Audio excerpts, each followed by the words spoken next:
Emova, c'est une start-up rennaise qui est née en 2022 et qui propose une technologie d'essayage virtuel de toute nouvelle génération puisqu'il s'agit d'essayer des produits en 3D. Alors comment ça marche? À partir de 3 selfies, l'utilisateur va pouvoir créer, grâce à une technologie deep tech, son image en 3D, une sorte de compagnon d'achat, et va pouvoir faire matcher cette image de lui en 3D avec des produits. Donc, quels sont les avantages? Les avantages, c'est qu'on peut se voir sous différents angles, sous différentes atmosphères, sous différentes lumières, et le produit s'adaptera. Donc vous allez pouvoir voir, par exemple, dans le cas d'un bijou, sa brillance, la façon qu'il a de bouger. Si vous essayez des lunettes, vous allez pouvoir vous voir de profil, vous allez pouvoir voir les différentes teintes de verre. Voilà, ça offre de nouvelles fonctionnalités et ça permet à la fois de sublimer la personne et de sublimer le produit, et aussi de créer une connexion entre la marque et l'utilisateur pour mieux transformer tous ces essayages en vente, mais aussi que cet essayage soit plus précis et permette finalement de choisir tout de suite le bon produit, et donc de réduire les retours produits qui sont néfastes à la fois en termes de rentabilité et en termes environnementaux. Alors ce qu'on a voulu, c'est que ce soit vraiment une expérience hyper simple. Donc concrètement, ça s'adresse plutôt à l'e-commerce, mais c'est également possible de réaliser ça avec une tablette vendeur. Mais on a vraiment plutôt pensé l'expérience au niveau e-commerce. C'est un simple bouton cabine d'essayage.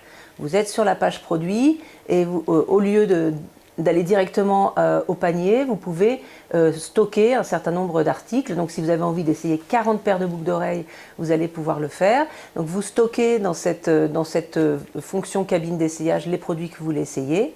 Soit vous avez déjà créé votre avatar et vous allez directement essayer les objets sur votre avatar, soit vous allez créer un avatar aujourd'hui parce que vous vous sentez en beauté. Et donc ça va vous prendre une petite minute pour refaire un avatar. Donc vous pouvez éventuellement créer un avatar avec les cheveux attachés, les cheveux lâchés, enfin voilà, tout.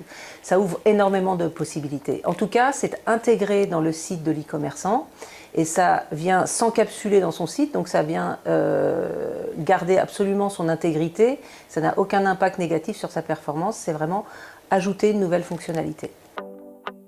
Potentiellement, comme je vous disais, ça vient s'encapsuler, donc c'est compatible avec l'ensemble des outils du marché. Donc non, on ne vise pas particulièrement une solution technique ou une autre. Par contre, ce qu'on vise, c'est toutes les marques qui, d'une part, ont envie d'engager une relation commerciale avec leurs clients qui soit directe, donc soit des e-commerçants, soit des marques qui ont une stratégie direct to consumer, et puis de leur offrir vraiment une solution plug and play. Alors évidemment, il y a une intégration à faire, et notamment il y a à customiser l'expérience en fonction de l'ADN de marque. Toutes les marques de luxe, par exemple, ont toujours un rituel d'essayage quand on va dans leur boutique. Donc c'est aussi reproduire ça, reproduire éventuellement l'univers du produit qu'on va essayer. Donc ça ouvre vraiment la possibilité de créer des histoires autour de ce moment clé de la vente qui est l'essayage virtuel, enfin l'essayage en général. Alors en fait, on utilise de la deep tech pour transposer. Donc ce mouvement de selfie nous sert à créer 3 images 2D. Et à partir de 3 images 2D, l'intelligence artificielle permet de créer l'objet 3D.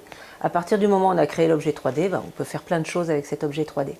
Comment ça nous est arrivé? En fait, le fondateur Gaël Sédou vient du milieu du gaming et des effets spéciaux. Il travaillait à la recherche et développement chez Technicolor, donc il travaillait sur l'humain digital et notamment cette expérience fine des rendus, des mouvements, etc. Donc c'est en travaillant sur ce type d'application qu'il a pensé à transposer en fait ça dans le domaine du commerce. Alors, en fait, c'est un nouveau réflexe, c'est un nouveau comportement qu'il faut venir installer. Donc, évidemment, il faut convaincre. Ce qu'on voit quand même, c'est que la majorité des Français est en faveur de la réalité augmentée et l'utilise de plus en plus. Donc, la réalité augmentée est une expérience et la nôtre est une autre expérience. Je dirais que la réalité augmentée, c'est se regarder dans un miroir et Emova, c'est regarder une photo ou une vidéo de soi que l'on aime. Donc c'est pas tout à fait la même expérience, donc on pense que les deux vont cohabiter. Donc maintenant, il faut venir installer cette nouvelle fonctionnalité chez les clients. On a un superbe accueil. C'est vrai que ça peut être déconcertant parce qu'on se dit ah mais tiens c'est vraiment nouveau, etc.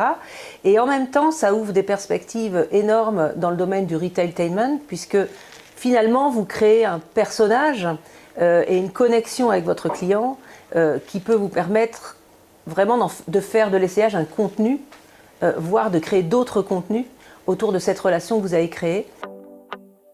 Donc l'histoire elle commence pour nous, puisqu'on est vraiment en train de finaliser notre produit, mais ça ne nous est jamais arrivé qu'on nous dise bof. Donc déjà au niveau de l'expérience, c'est une belle expérience. Sans flagornerie. mais je pense que après il faut l'installer, donc ça se fait par étapes. Donc aujourd'hui on est plutôt dans une démarche de proof of concept et on va commencer un premier proof of concept dans le domaine de l'optique là à la fin de l'année.